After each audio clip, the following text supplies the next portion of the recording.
I was in Wuhan for 6 years. I was teacher at John Han University in the Hanyang district of Wuhan. So I had a great time there. I had many friends and enjoyed myself. I love the city of Wuhan. It was a great place. I'm really sad, for it to end that way, because I left a lot of good friends behind, a lot of really, really close Chinese friends, and they've been more than kind, and through all this ordeal, had many people. Hey, are you doing all right? What can we do for you?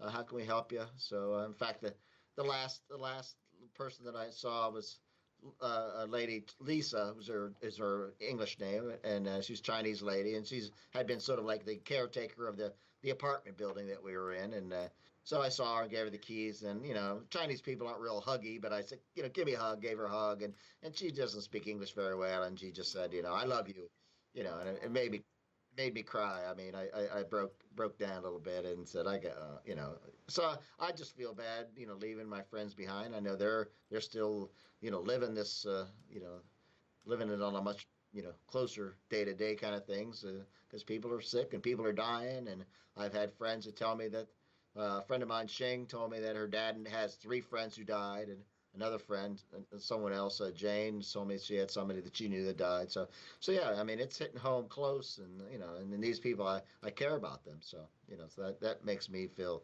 and other people are just afraid.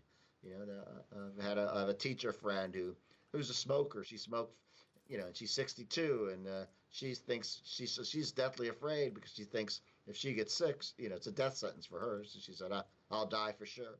So I mean, dealing with those kinds of fears in people is hard. It's tough. Well, I mean, I saw a lot of people that were afraid. I saw a lot of masks. That's one thing I saw.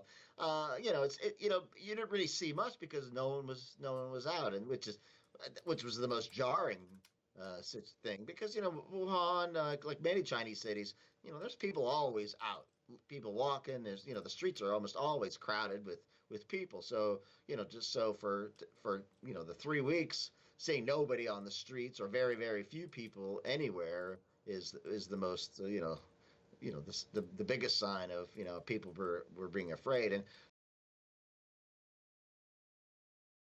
important point in a quarantine camp. I'm Uh-huh. healthy. I feel good. So and just try to go back to living a normal life, in the Midwest.